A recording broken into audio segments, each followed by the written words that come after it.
किसी नदी के किनारे एक बहुत बड़ा पेड़ था। उस पर एक बंदर रहता था। उस पेड़ पर बड़े मीठे फल लगते थे। बंदर उन्हें भरपेट खाता और मौज उड़ाता। वो अकेले ही मजे में दिन गुजार रहा था। एक दिन एक मगर उस नदी में से पेड़ के नीचे आया। बंदर के पूछने पर मगर ने बताया कि वो वहां खाने की तलाश में आया है। इस पर बंदर ने पेड़ से तोड़कर बहुत से मीठे फल मगर को खाने के लिए दिए। इस तरह बंदर और मगर में दोस्ती हो गई। अब मगर हर रोज वहां आता और दोनों मिलकर खूब फल खाते। बंदर भी एक दोस्त पाकर बहुत खुश था। एक दिन बात में मगर ने बंदर को बताया कि उसकी एक पत्नी है जो नदी के उस पार उनके घर में रहती है।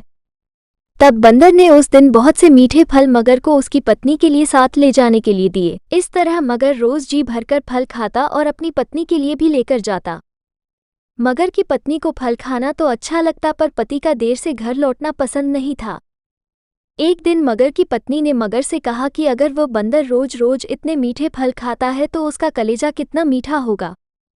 मैं उसका कलेजा खाऊंगी। मगर ने उसे बहुत समझाया पर वह नहीं मानी।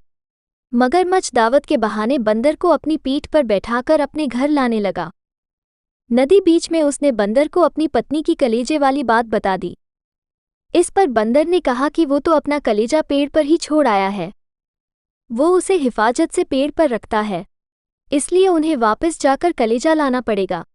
मगर बंदर को वापस पेड़ के पास ले गया। बंदर छलांग मारकर पेड़ पर चढ़ गया। बंदर की इस समझदारी से हमें पता चलता है कि मुसीबत के वक्त हमें कभी धैर्य नहीं खोना चाहिए।